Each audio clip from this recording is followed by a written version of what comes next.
খুব ইজি ওয়েতে আমি একটু রোস্ট রান্না করবো। আমি সবগুলো একসাথে একটু ভেজে নিচ্ছি তাড়াতাড়ি। দিয়ে দিচ্ছি লবণ, হালকা একটু ভেজে নেব। আসসালামু আলাইকুম, কেমন আছেন সবাই? আশা করছি আলহামদুলিল্লাহ অনেক ভালো আছেন। আমি আপনাদের দয়া আলহামদুলিল্লাহ ভালো আছি।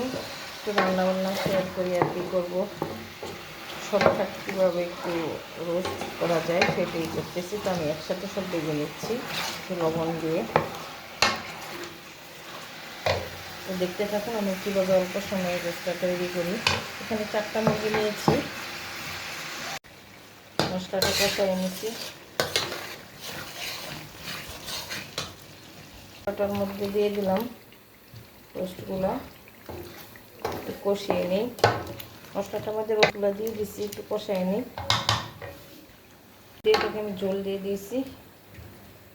তো সুন্দর হয়েছে মাশাআল্লাহ। এখন ঢেকে দিব। এখানে পাউডার দুধ গুলিয়ে দিয়েছি, ঝোল আর একটু দিব। তারপর কমপ্লিট দিয়ে দিচ্ছি গরম মশলার গুঁড়া, জিরার ফাঁকি।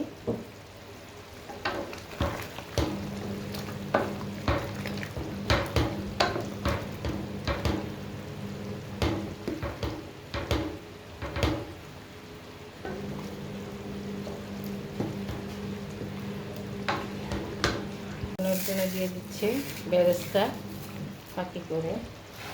এটা দিয়েই রোস্টের আসল স্বাদ চলে আসে।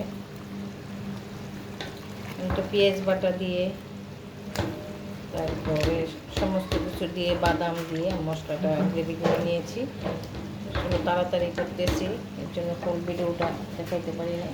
হয়ে গেছে, এখন চুলায় কিছুক্ষণ থাকলে হয়ে যাবে। একটু দেখুন, রান্নাটা আমার কমপ্লিট হয়ে গেল। একদম জটখাট 20 মিনিটে রান্না করে ফেললাম, ভাঙলেও না।